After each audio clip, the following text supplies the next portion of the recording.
guys, welcome to Rogers Reviews. My name's Liam and in this video I'm going to be reviewing the original Star Wars, also known as A New Hope. So if you enjoy this video guys, be sure to leave a like, comment, subscribe. I post videos regularly just about anything movie related, comic book related or Star Wars related.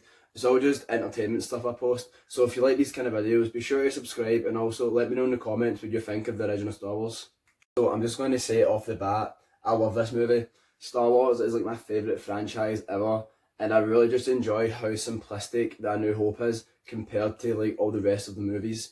The story in it is just like so simple but so efficient, and it introduces these characters in this like new world very well.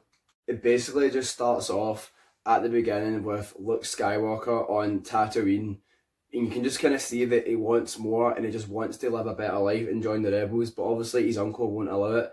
You can just kind of see like how tied down he is and how much he just wants to be like more of a person and have a better future ahead of him.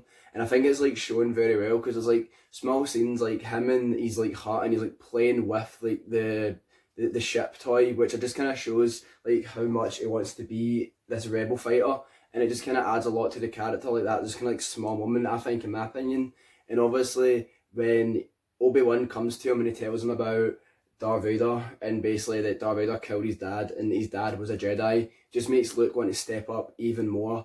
And when he goes back to find out that his uncle and aunt have been killed by the Empire, and at that moment you kind of realise that Luke is going to train to become a Jedi, and it's just set up so well. It sets up the rest of the trilogy and the saga perfectly. Just that opening of the movie, the first act.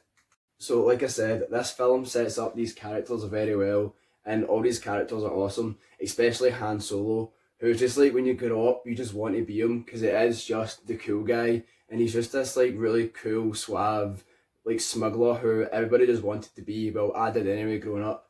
He just has like some of the funniest lines, and one of the things that stood out to me in this movie is like when he runs up to the stormtroopers and he just sees there's loads of them and he just runs back screaming. I always just found that hilarious, and it's just all the dialogue he has with each character just stands out so much compared to like interactions with other characters. And you have like Luke and Obi-Wan who is a Jedi and they're using the Force in front of him and stuff, and he's just like, the Force doesn't exist, nah, don't care. And he's just such a great character in it. Also, Han shot first.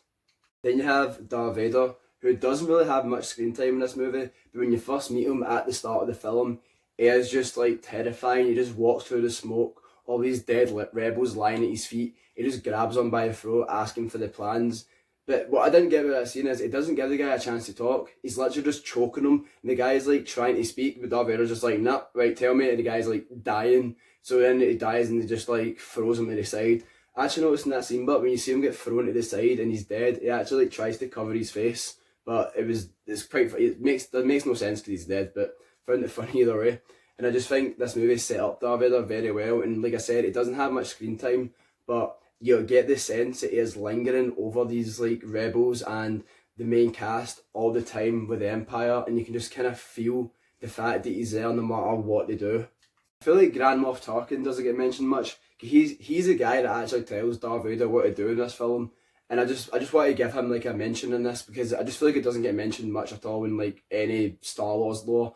So yeah, Grand Moff Tarkin, he's an awesome villain as well, and he's like kind of doing the dirty deed in the movie, but Darth Vader's kind of sitting there. He's like the weapon, but Grand Moff Tarkin's giving the orders, and I thought that was like very well because even though Grand Moff Tarkin doesn't have any powers or abilities, it has authority over Vader and the Empire, and I think that's what makes him like such a terrifying villain in this movie as well.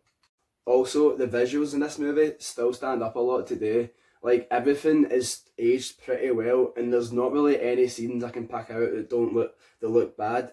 The only thing I can kind of say is like if you watch it on the Blu-ray or on Disney Plus, you can kind of see that Darth Vader's helmet does look a bit cheaply made, but it still works anyway, and it's fine. But I think it still stands up today, and like especially the space battle at the end when they're taking out the Death Star. Like you can tell it's not obvious to use miniature figures, but it is obvious in the fact that it looks like real ships, and you can tell it's just not CGI, and it's just done amazingly, and you can really see how like, you get a sense of what space really looks like in these movies because it doesn't look bad at all, and all this the space battle at the end is just such a thrilling watch, and all the CGI and special effects do still hold up very well because they barely used any, apart from like the lightsabers and the lasers, I think. Also, the score in this movie, obviously everyone knows it and it is so iconic, but I just want to give it a mention because it is just so awesome to watch. And anytime I put it on my TV or any of the Star Wars movies and you just see like the opening crawl and then the theme starts playing, it just gives me goosebumps every time. And I just wanted to mention that. So as you can tell, I really love this movie a lot, and I've went back and rewatched it so many times. While Empire Strikes Back is my favourite Star Wars movie, I feel like this one is the one I've rewatched more than any of them because I just love it so much, and it's just like so simple and so easy to watch as well. You can just put it on and chill out. It's just one of those like good times. And if I was to give it a rating, obviously I'd give it an A. But yeah, Star Wars A New Hope is such an awesome film, and if you haven't seen it, I would highly recommend checking it out, even though I feel like most people watching this film have seen it, but you may have the few that haven't. So if you haven't seen it, go check it out. It is an awesome movie. Also, I just want to say, me and my friends have started doing like a wee podcast just so we can like meet up during these mental times. But we've started a wee podcast, talk about gaming, anything related to it. It's called The Pre-Game Lobby.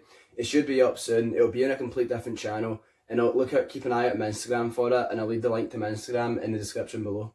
So thanks a lot for watching, guys. If you enjoyed this video, I'd highly recommend subscribing to my channel. I cover games, movies, comic books, just anything entertainment related. I like to talk, so this is probably like the best way for me to do it. So if you enjoyed the video, be sure to leave a wee like. Also, let me know what you thought about the original Star Wars movie and what is your favourite Star Wars movie. Let me know below. And also, just click the wee bell icon so you know whenever I post a video next, and check out my other videos if you haven't already. So thanks a lot for watching, guys. I'll see you in the next video. Bye.